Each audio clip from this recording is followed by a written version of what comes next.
Am I looking good, Valerie? You look stunning. Okay. Oh, wow. You are camera ready. Okay. We're ready. Miss Sandra joins me right now. I am so excited to chat with you. We have a published author in our midst. How are you? I'm good. I'm happy. Yeah, excited to talk all about some fun stuff of your life and your book. Yes. So, Miss Sandra, we start with this. How old are you? I am 80. Well, I'll be 84 in just a couple of days. Oh, happy early birthday. Yes. Very exciting. But you, as I just mentioned, are a published author. I am. Is this your one book? Are you writing another book? What's happening? I'm writing another book right now, and I have space and time to do it here at Abe's Garden, and it's wonderful, and I have a lot of support in doing it. But this is the book I published. Okay, and it's called Sweet Adversity. Sweet Adversity. Read the subtitle. A Southern writer finds stories and good in everything. Tell me about this. Tell me why you wrote this book. Well, I've worked for 34 years, and I was so busy with raising children, and then I had the care of both my parents for about 5 years, and I've always written, but I've never been able to get my book done. So when I came to Abe's Garden, I started on my book. I've been here 2 years. Wait, so when did you start writing this book? 2 years ago. Okay. And it was published on my 83rd birthday last year. Wow. May the 31st. Did you always want to be a writer? I have always written. I have a journalism degree, and I've always written, and I've taught writing. I've taught creative writing at a community college, and this is just my thing. I don't play cards. I don't smoke or drink or do anything wicked. I just write. Just write. Do you also like to read too? I love to read. I think you have to read to be a writer. If you don't read, it's very difficult to write. What made you get into journalism and creative writing in the first place? Well, I took journalism in high school even, and I worked on the school paper. But the big honor of my life when I was 18 was I was selected to write the Teen Talk Topics column for the local paper. I'm from Oak Ridge, Tennessee. Wow. And I went to Oak Ridge High School. What were you writing about Teen Talk? Oh, my goodness. I did 2 columns a week for the local newspaper about teen activities.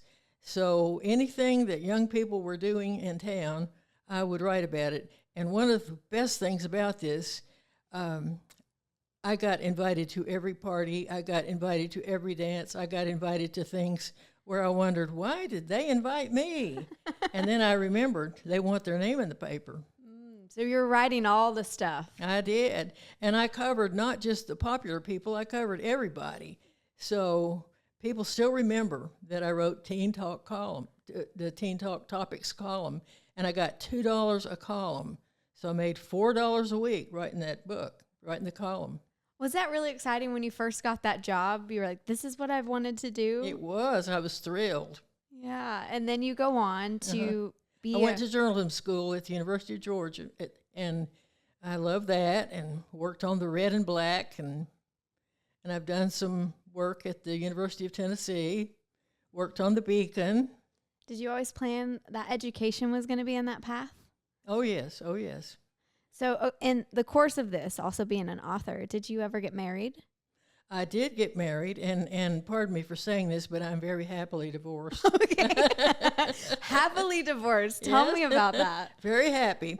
Well, I met somebody at college, and when you're dating somebody, and then after you marry them, they could be quite different. Yeah, that's true. And back in my day, and I will be 84 on Saturday, back in my day, if I had lived with him, my parents would have killed me. My grandparents would have died. My grandmother and my mother would have spent hours on the phone crying. And, you just didn't live with your boyfriend back then. Pardon me for talking about this, but you can talk about whatever you want, Sandra. My 3 grandchildren have lived with their significant others, their boyfriends or girlfriends. And the good news is that my grandson lived with his girlfriend, and she's a wonderful woman, and they're now married. And my middle granddaughter doesn't exactly live with him, but they spend a lot of time together, if you get my drift. Yeah. And then my oldest granddaughter lived with her boyfriend and decided this is not going to work. If I had lived with the person I married, I would have known not to marry him. The first week I knew. But that's water under the bridge. So how long did you guys end up being married for? I hate to tell you this. It's very embarrassing. 39 years. And you knew in the first week of living with him that you should not be married. I did. But, you know, back in those days, everything's different now. Back in those days, what happened is you try to make the best of it. You know, nice girls don't get divorced. Divorce was very rare. Okay, but what did he do that this is coming to your mind in that first week? Well, if you want to share. Well, he just acted sort of crazy. He was a crazy one. Turns out he was bipolar. Oh, goodness. Undiagnosed bipolar, and he wouldn't take his medication, and it was just very difficult.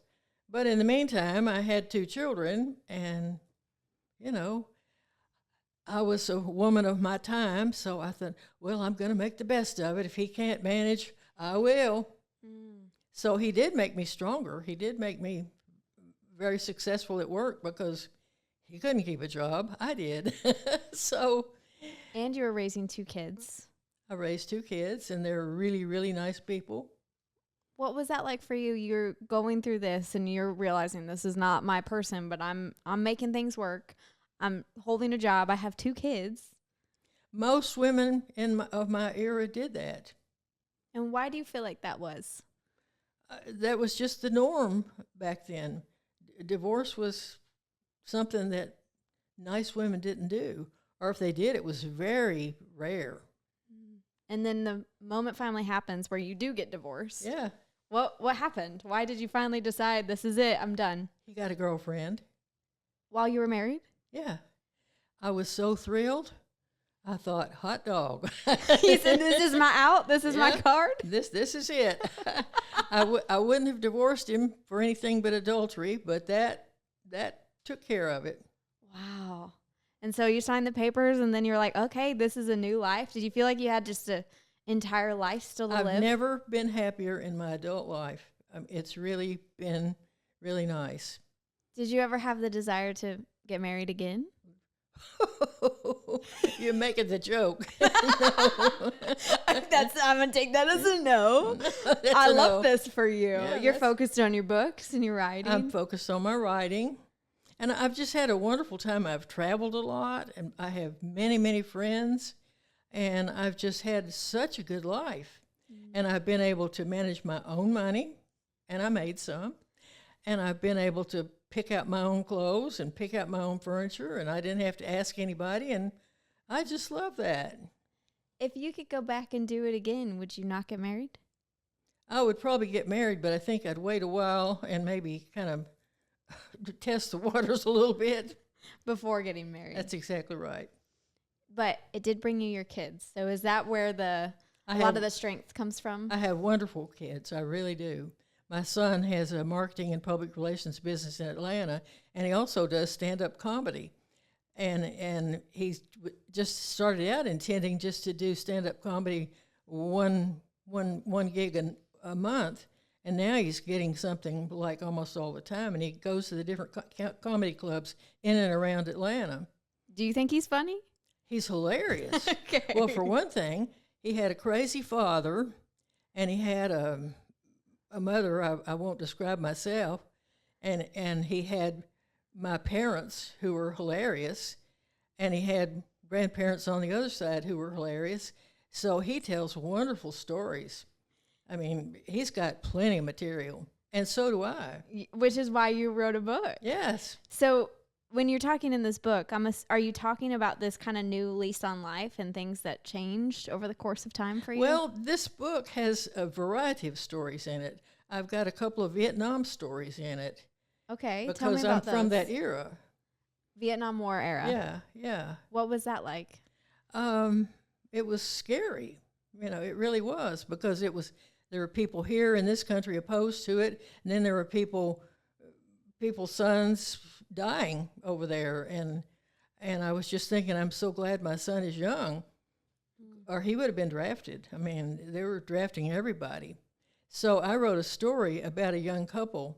There's a story called Blue Bronco in here, And one of the things I like about this story is a person who is a writer read the story. In fact, he's read my whole book, and he was very complimentary about it.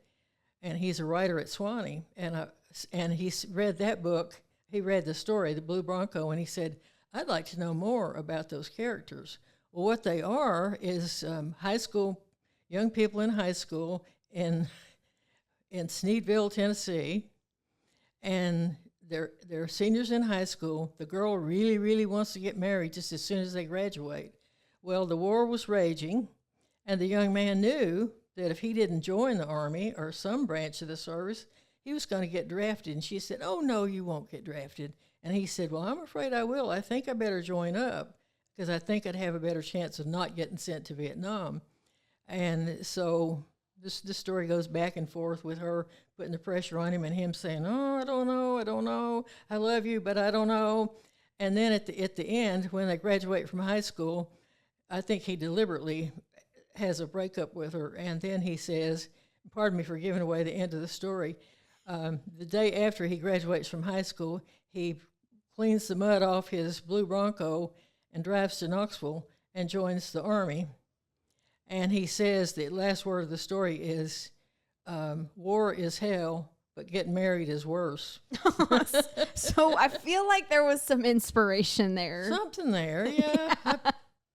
Something a little bit. I love that you wrote about this and you share so much of your story. When you do look at your life and we talk a little bit about regrets, what's like your favorite moment from your story? Because we did talk about your marriage, but I know there was a lot of highlights for you. Well, my brother and I are 18 months apart, and there's quite a few stories in here about things that my brother and I did when we were young, because we were like twins. And so the first story, Sweet Adversity, is a story about me and my brother. And it's thinly disguised as fiction, but it's really a true story with some fictional touches. Okay. And is it related to a big adventure you guys had? Oh, it is, yes. Okay. My mother was a great giver of Tony Home permanents, and that's something you probably have never heard of. I haven't. They were very much the fad in the early 50s. Everybody wanted a Tony Home permanent. My mother was the queen of giving Tony Home permanents, and they had little plastic rollers, and the solution smelled horrible. It was just terrible. So and mother, what are they? What is a Tony Home permanent? It's a permanent. Well, like a marker. No. It's like beauty shops used to give permanents. Oh, perms. Yeah, hair perms. Perm. Yes, a perm. Okay. Pardon me for not using. No, it's the okay. Now term. I know. It's okay. Now I know. But you'd buy the Tony Home permanent at the drugstore, and everybody in the neighborhood wanted one. Well, my mother gave all the Tony Home permanents, and she had to get me and my brother out of the house when this was going on, because she had to follow a schedule about when to neutralize it and all this kind of stuff. So she was giving a perm to my cousin, my older cousin.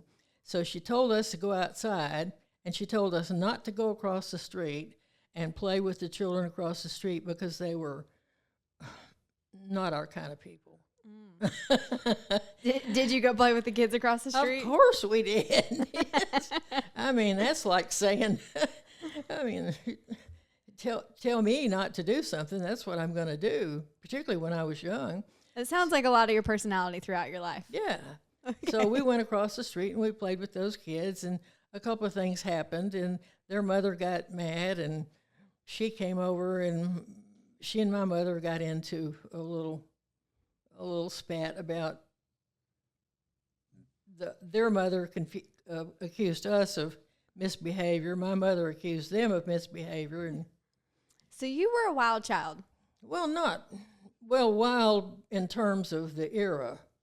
Okay. I mean, okay. Yeah. I mean, what young people do now, I wouldn't even have thought of. Oh, that's fair. Yeah. Things were a little bit different. Yeah, But right. you're a wild child for your time. That's exactly right. I see. And my brother was very compliant, very quiet, and I could get him to do whatever I wanted him to do.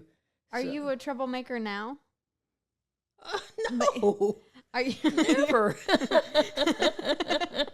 You looked at some people in the room, which made me think that you definitely are. Well, no. I want to know, this is something that I asked towards the end of this.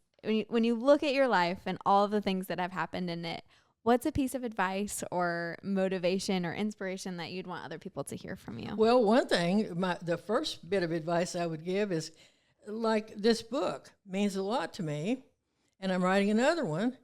And I think older people, just because you get old, doesn't mean you can't do something you've always wanted to do.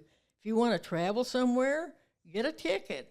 If you want to knit a bedspread or whatever, do it. Whatever you want to do, it's possible to do it. You might have to temper it a little bit based on your age and infirmity, but you don't have to sit and moan and say, "Oh, I'm getting old." You can do. There's something you can do.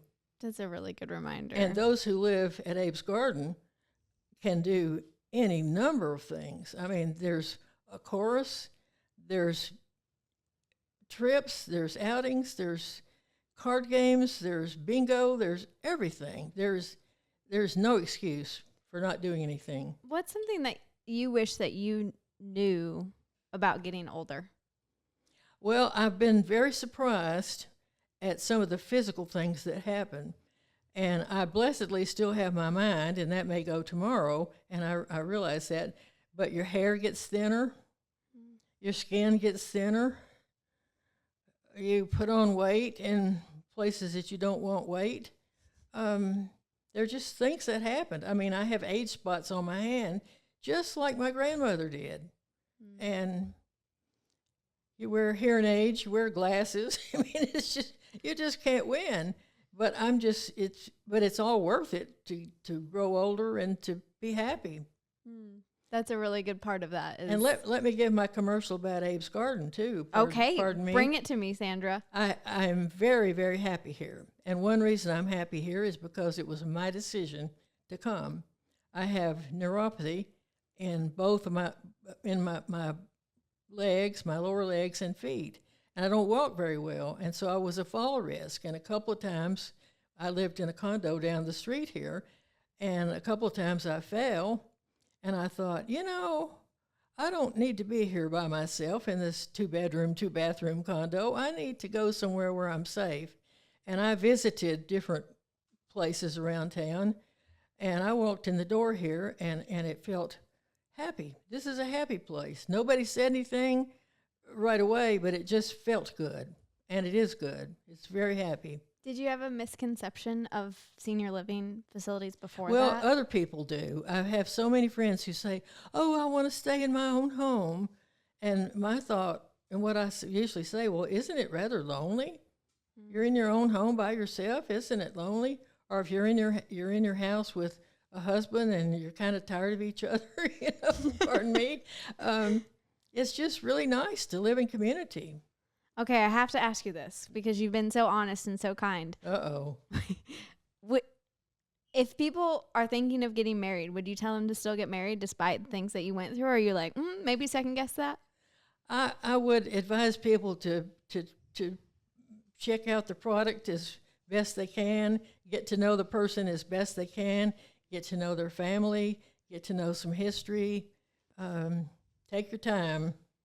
That's a really good reminder, I think, for a lot of people. So thank you so much, Sandra, for sharing so much and being so open with your whole story, and just for thank you for being here. Well, I shudder to think what my daughter and son will say when they see this. I think they're going to love it. You think so? I do. You're awesome. You have so much good spirit in you. Well, thank you. This has been fun. Yay.